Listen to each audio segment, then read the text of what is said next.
Cicero के राज्य संबंधी विचार। सिसरो राज्य को जनता का विषय मानता है। वो अपनी परिभाषा में बताता है कि कॉमनवेल्थ जनता का है और जनता मनुष्यों की कोई भीड़ नहीं है जो किसी प्रकार से एकत्र हो गई है। जनता एकत्रित जन समूह है जो सामान्य विधि और सामान्य भलाई का उपभोग करने के बंधन में बंधा हुआ है।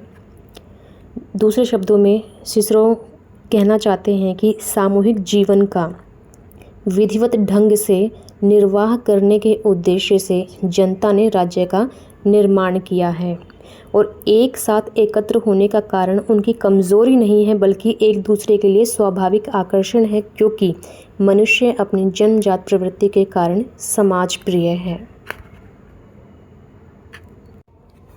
सिसरो के पूरे राज्य संबंधी विचारों को प्रोफेसर सेबाइन बेसिकली 3 परिणामों के रूप में बताने का प्रयास करते हैं। इसमें से कि पहला है कि राज्य और इसका कानून जनता की सामान्य संपत्ति है, इसलिए इसका प्राधिकार जनता की सामूहिक शक्ति से उत्पन्न होता है।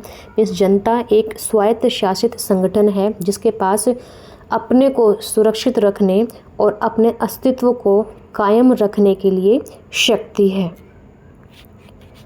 सेकंड, सेबाइन क्या परिणाम बताते हैं कि वास्तव में जब राजनीतिक शक्ति को उचित और वैध ढंग से प्रयोग किया जाता है तो यह जनता की संगठित शक्ति बनकर सामने निकल कर आता है।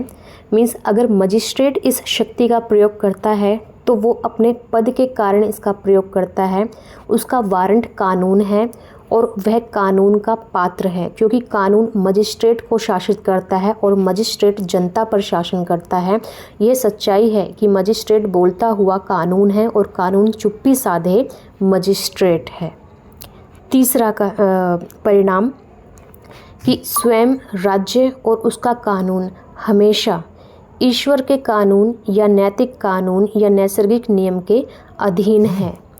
यह औचित्य का उच्च शासन है जो मानवीय संस्था और मानवीय इच्छा को व्यक्त करता है।